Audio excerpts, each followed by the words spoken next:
Olá, leitores! Bem-vindos ao canal Mundos Possíveis. Eu sou Ana Paula Rodrigues e o vídeo de hoje é a sugestão de leitura do romance 9 Noites, do escritor Bernardo Carvalho. Esse escritor, cuja foto vocês verão aqui, nasceu no Rio de Janeiro em 1960 e ele é também jornalista e crítico literário.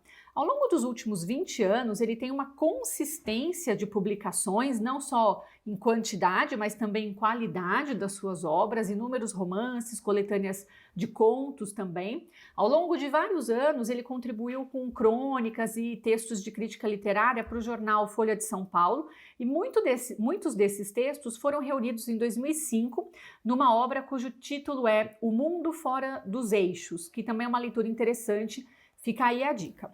Esse escritor tem se destacado nos últimos anos e em 2003 ele foi agraciado com o prêmio Portugal Telecom e ele vem recebendo bastante atenção da crítica especializada.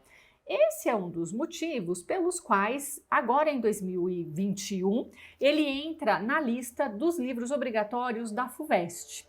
Então vamos abrir aqui um parênteses e pensar um pouquinho na nossa tradição de listas de livros de leituras obrigatórias nos vestibulares aqui no Brasil. Ao longo de muitas décadas, essas listas privilegiavam obras que a gente considera canônicas. O que é uma obra canônica? O que é um clássico da literatura? É aquela obra que já foi estudada, analisada, criticada, que já tem muitas leituras especializadas, então chegou-se a um consenso de que aquele livro ou aquele autor merece ser lido por todo mundo. Então ele é colocado numa lista de um grande vestibular, isso quer dizer que os alunos de ensino médio, os vestibulandos, terão que ler essa obra. Os professores vão trabalhar essa obra com os alunos e ela passa a fazer parte dos estudos literários, né? Então, quando a gente pensa no Bernardo Carvalho, como é que ele chega nessa lista da FUVEST? Ele chega justamente porque ele tem uma produção bastante consistente e que vem recebendo leituras críticas ao longo dos anos, né? Vou citar dois exemplos.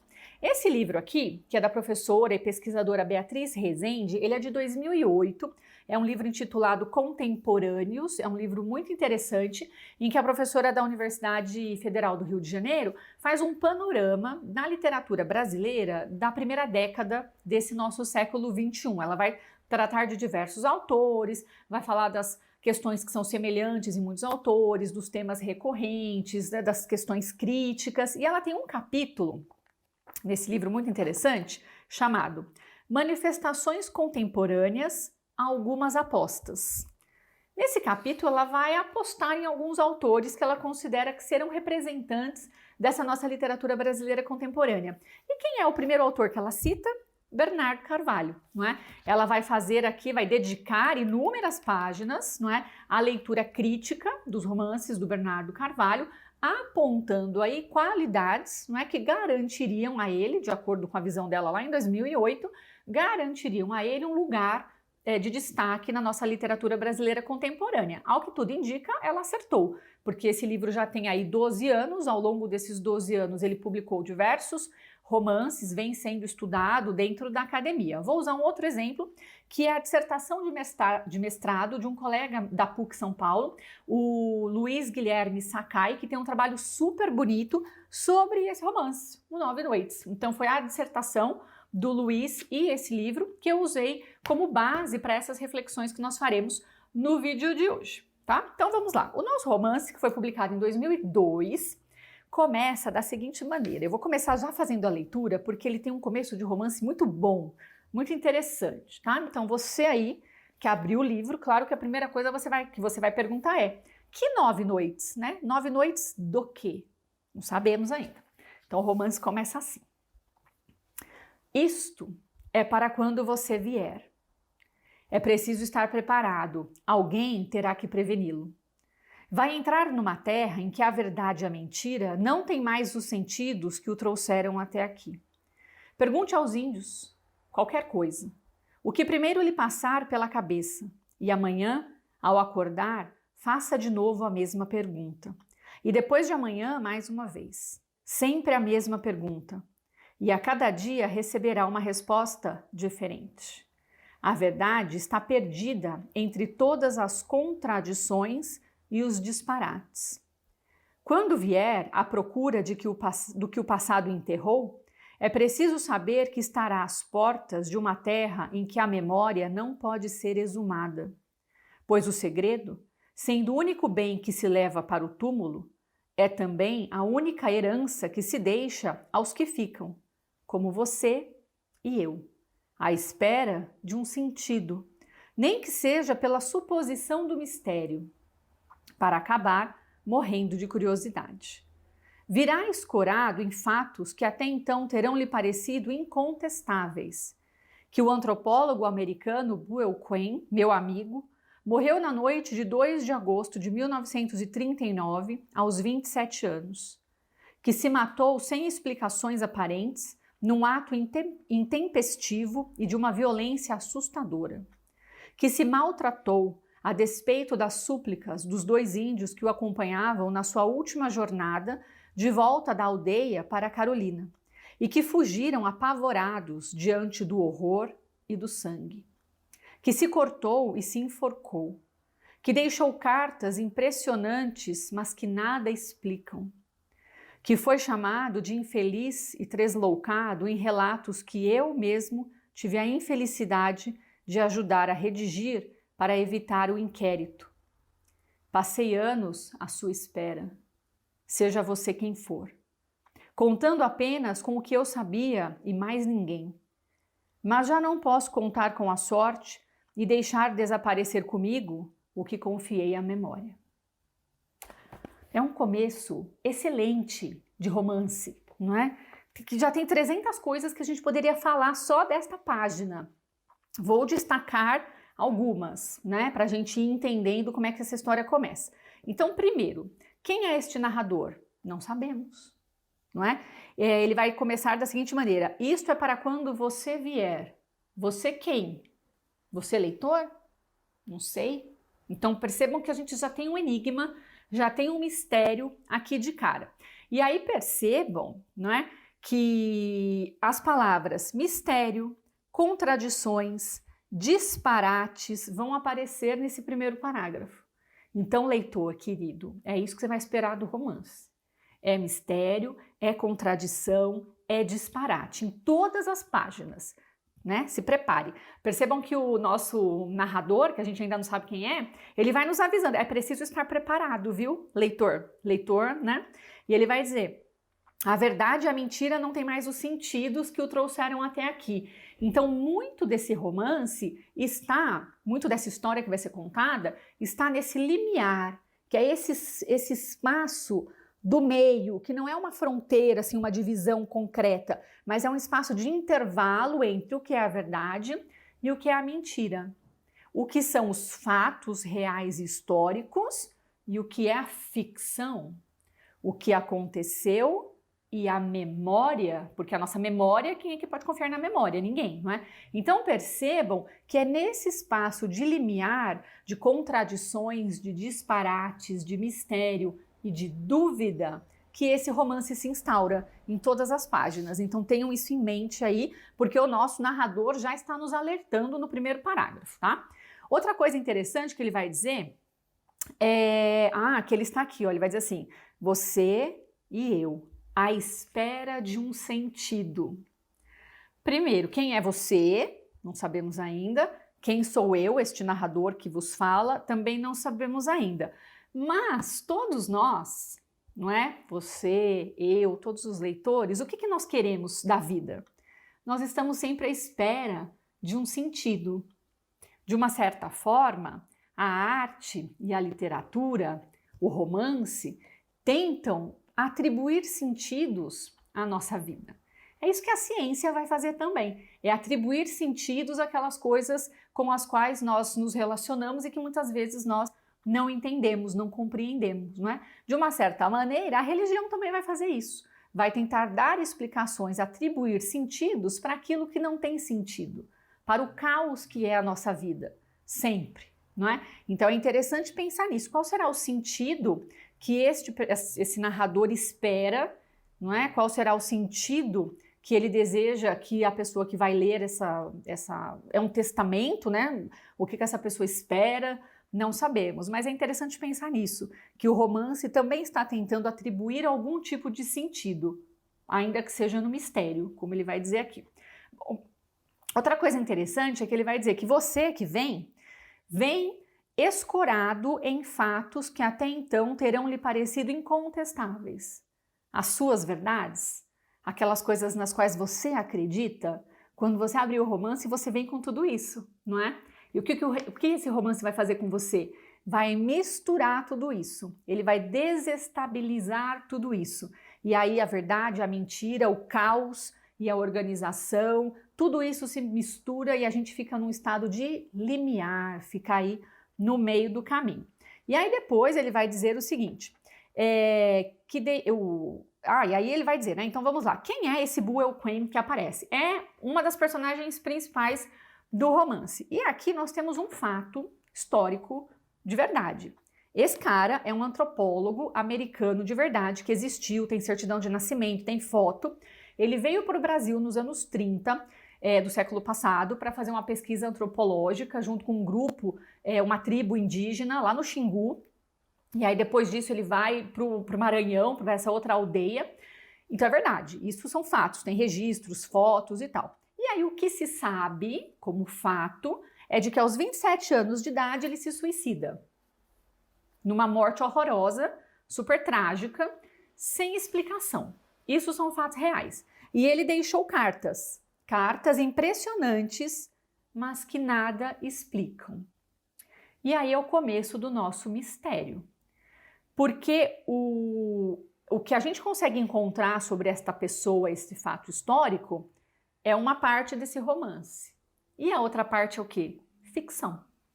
É a criação artística, não é? Então é um livro que está também neste limiar entre o que é a verdade histórica, porque este homem existiu, e o que é ficção, aquilo que foi inventado, criado de maneira artística, que encontrou uma forma artística para discutir essa questão, inúmeras questões que tem aqui interessantes. Então, nós temos, vou contar para vocês quem é esse narrador, tá? Esse primeiro narrador, ele é o Manuel Perna, e ele foi amigo, assim, conviveu com este antropólogo americano na cidade de Carolina, que era a cidade mais próxima dessa tribo onde o antropólogo estava.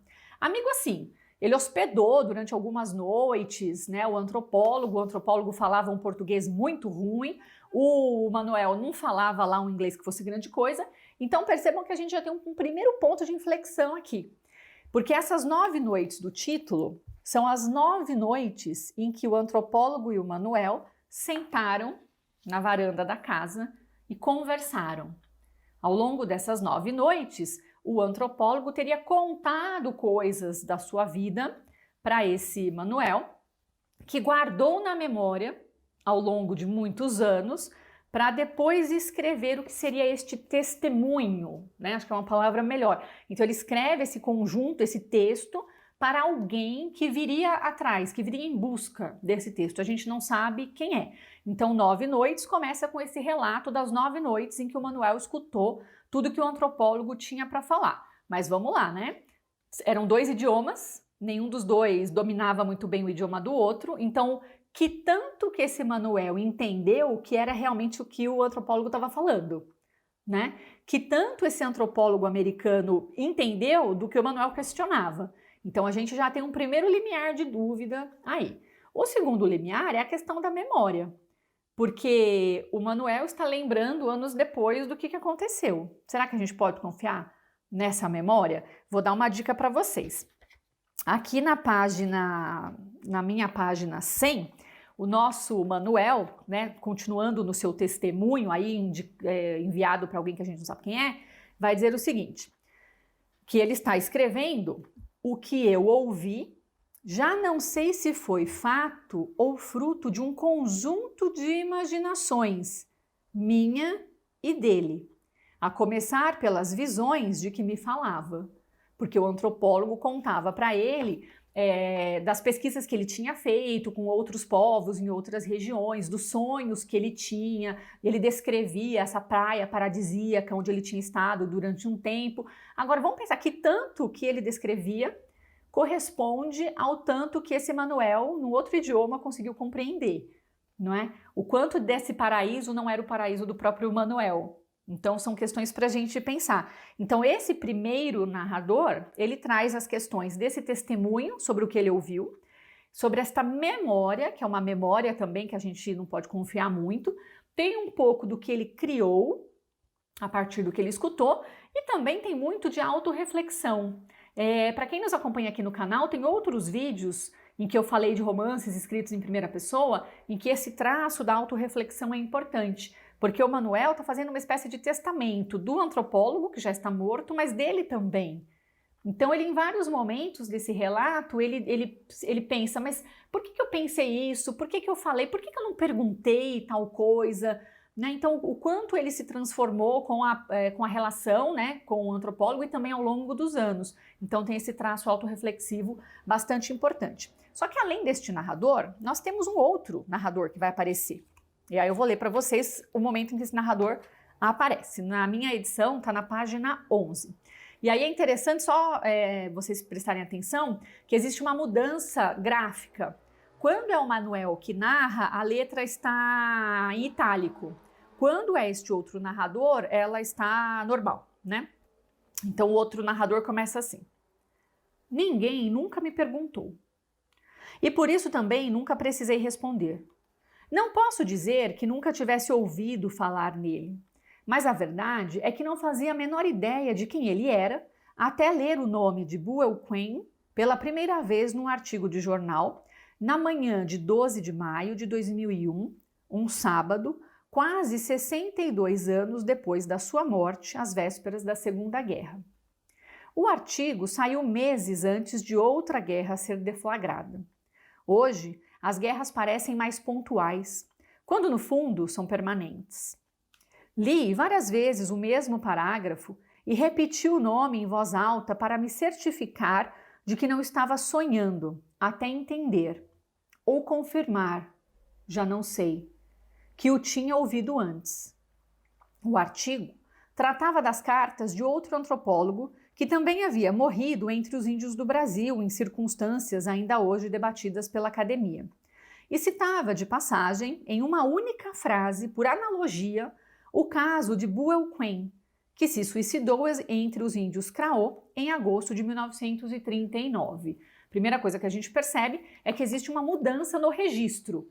O Manuel faz um tipo de narração de quem é o narrador velho, próximo da morte, que tem um segredo, um conhecimento que ele tem que transmitir, né? Como diria o nosso querido Walter Benjamin, ele é esse narrador cuja verdade precisa ser passada adiante. Que tem uma fala muito mais oral, né? Um registro muito mais oral. E aqui nós temos um outro tipo de registro. Quem é que narra isso daqui? É um narrador anônimo. Teoricamente, nós não sabemos quem é. E aí esse narrador vai contar como é que surgiu a história do romance. É disso que ele vai falar. Ele vai dizer, então, eu, que sou uma pessoa normal, um dia de manhã, dia 12 de maio de 2001, estava lendo jornal e, de repente, eu li um artigo e aparecia esse nome. E aí ele fica repetindo o nome, Buell Quinn, Buell Quinn. Parece que eu conheço esse nome de algum lugar. Ele tem essa impressão de que ele já ouviu esse nome antes, mas ele não sabe bem de onde. E ele fica curioso, desperta nele ali uma curiosidade e ele vai atrás de descobrir quem foi esta pessoa. Começa aí, então, um processo de investigação. E aí esse narrador vai contar pra gente aqui, né, logo na sequência, que ele vai conseguir o contato da pessoa que escreveu aquele artigo, vai entrar em contato com a pessoa, vai dizer que ali queria debater uma questão, e vai atrás da história do antropólogo e vai nos contar o seguinte, no dois parágrafos depois, sobre a história desse antropólogo, sobre os fatos reais, digamos assim. Vou voltar nisso já já. Os papéis estão espalhados em arquivos no Brasil e nos Estados Unidos.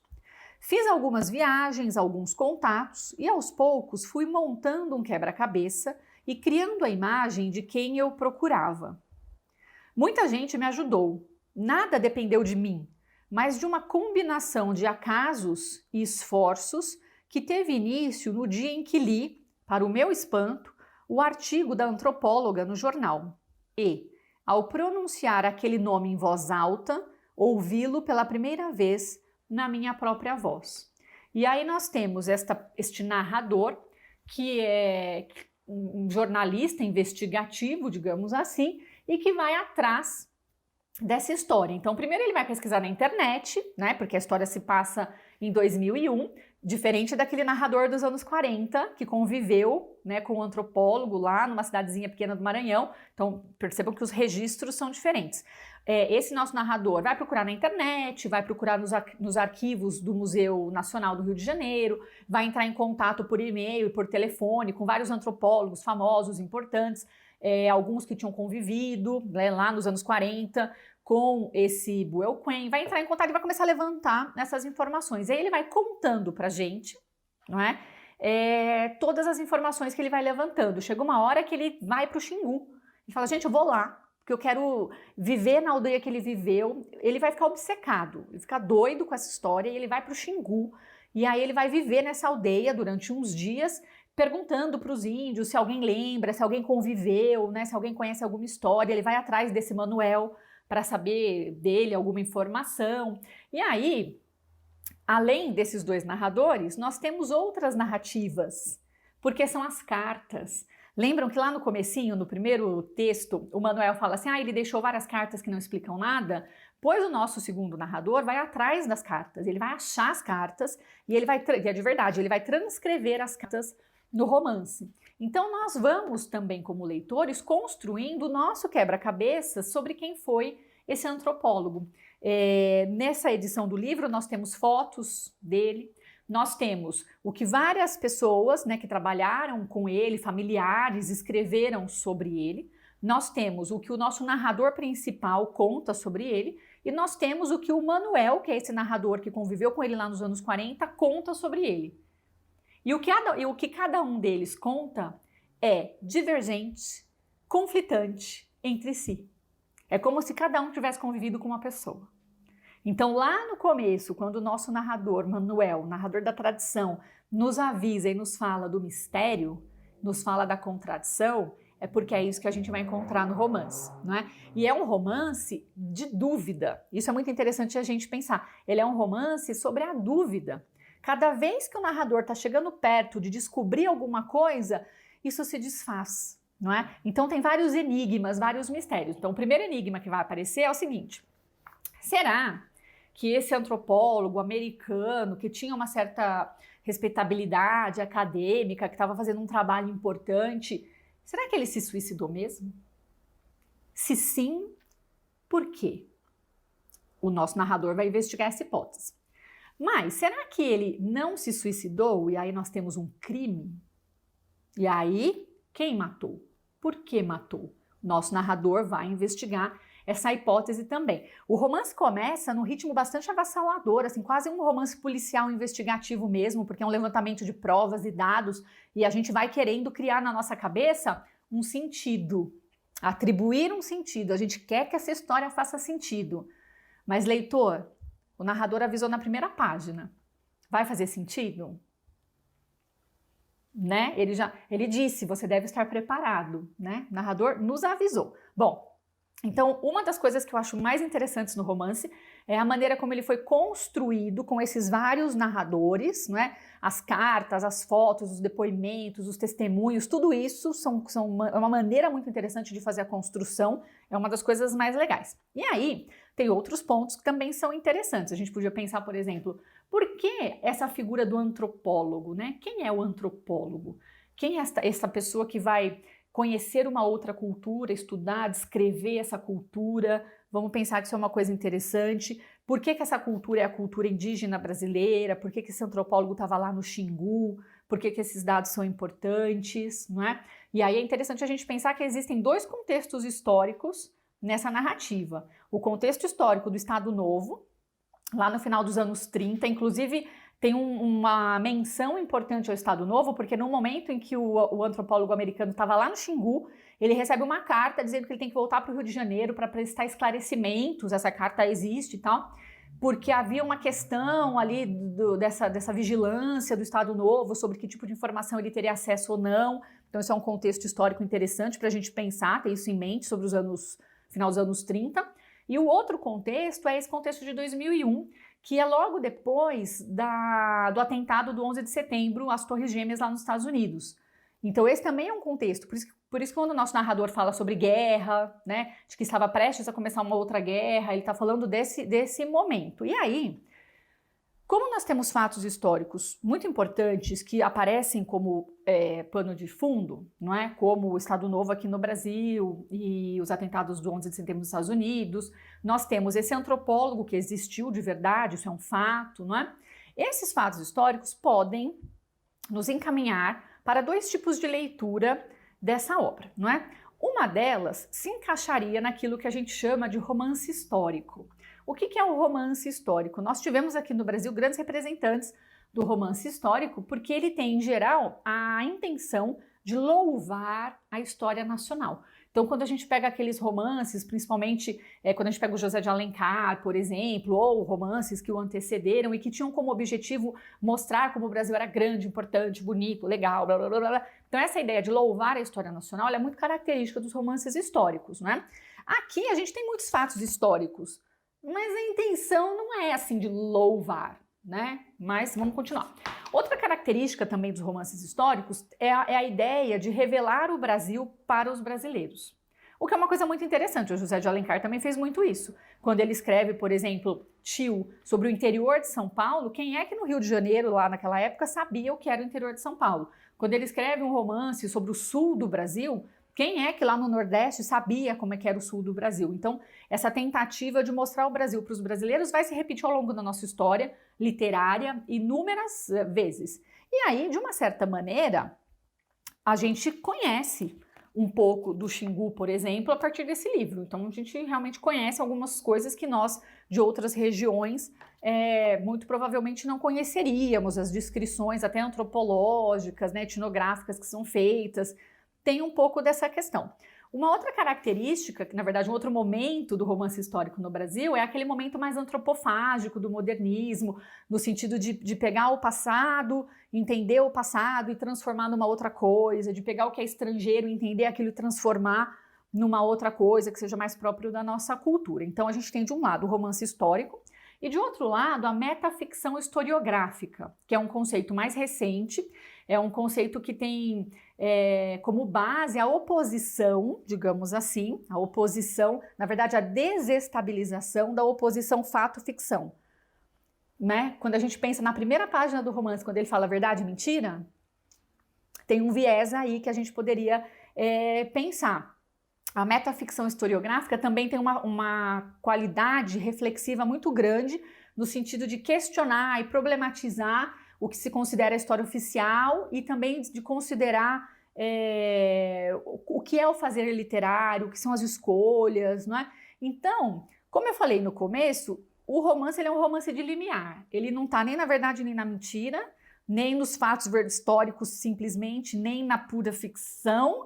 Ele também não está no romance histórico, nem na metaficção historiográfica. Ele está aqui, ele está nesse limiar. Para quem tiver interesse sobre essas questões historiográficas, eu vou deixar na descrição o link para a dissertação de mestrado do Luiz, que eu usei como base para o vídeo, porque ele vai caracterizar super bem essas duas questões e vai discutir o romance a partir dessa leitura. Então eu vou deixar aqui na descrição, quem tiver interesse depois procura. Outra questão que também se desestabiliza, digamos assim, que é muito problematizada, são as misturas, né? É esse limiar. Porque vamos pensar assim, esse segundo narrador, que é o narrador jornalista que vai investigar a história, ele tem várias características que são do Bernardo Carvalho. Sabe assim, meio autobiográfico? Nasceu no mesmo lugar, viajou para os mesmos lugares, estudou a mesma coisa. Então a gente tem várias características aí que são autobiográficas, que é para a gente pensar. Junto com elas, tem um pouco da biografia do etnólogo, do Buell Crane. E tem a busca pela verdade sobre a morte desse antropólogo. De fato, nenhum desses três itens vai ser completamente encontrado no romance. Nem a gente vai encontrar o Bernardo Carvalho aqui, ele como pessoa dele, o que a gente tem nesse narrador é uma criação ficcional. A biografia do antropólogo, a gente tem pouquíssimos dados, que são esses que a gente encontra na internet, que é pouquíssima coisa, quer dizer que não dá pra gente saber realmente quem era essa pessoa. E terceiro, a história verdadeira sobre a morte dele vai ser esse quebra-cabeças de versões, não é? Então percebam que o romance muito mais problematiza as relações entre realidade e ficção, história e literatura, verdade e mentira, do que aponta um caminho, sabe? Tipo, olha, a verdade é essa, foi isso que aconteceu, a solução do crime é essa daqui. Ele abre muito mais possibilidades do que fecha. Então é interessante a gente ter isso em mente. O último ponto que eu gostaria de destacar é a questão da identificação. Ao longo das pesquisas, o antropólogo ele começa a se identificar com os povos indígenas. Então, no começo, ele é esse americano que olha para os indígenas como os exóticos, esquisitões, né, que não civilizados, que eu vim aqui estudar. Mas aí, com o contato, ele começa a se identificar em algumas questões, em achar que tem algumas coisas que são muito interessantes e que dizem muito a ele. Então, tem um processo aí, mais ou menos, de identificação do antropólogo com os índios, mas tem também um certo processo de identificação entre o Manuel, que está contando o seu testemunho, e o antropólogo. Então ele fala assim, eu entendo por que ele passou por isso, ou eu entendo aquela frase porque eu de alguma maneira também passei, ou eu sei como era. Então existe um processo de identificação. E tem também um processo de identificação entre o narrador, esse narrador investigador que vai atrás da história, com o próprio antropólogo, de uma certa maneira.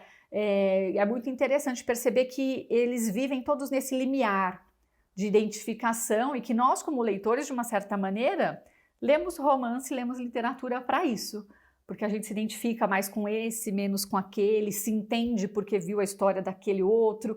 Então é interessante perceber como o romance também é metaficcional, também está falando sobre o próprio fazer literário, sobre como é que se usa as estruturas literárias, qual que é a função. Então é interessante levar tudo isso em consideração. E aí tudo isso junto colabora para uma falência de sentido.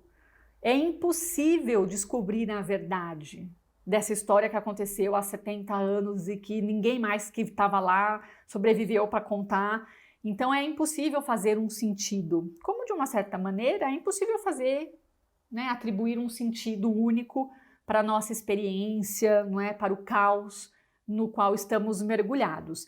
Então eu espero muito ter despertado em vocês a vontade de ler o romance. Ele é um romance assim investigativo, a gente fica com vontade de descobrir essa história de mistério e a gente vai sendo levado por esses vários narradores, a gente vai sendo jogado de um lado para o outro e a gente vai fazendo escolhas, cada leitor vai fazendo escolhas ali para compor o seu próprio mosaico. Bom, espero que vocês curtam o vídeo, compartilhem aí nas suas redes sociais, deixem os seus comentários, façam uma leitura que é assim, bastante bacana, uma leitura muito rapidinha, vocês vão perceber que ele é quase um romance policial. Gosto muito, tenho certeza que vocês vão gostar também e eu vejo vocês na próxima leitura.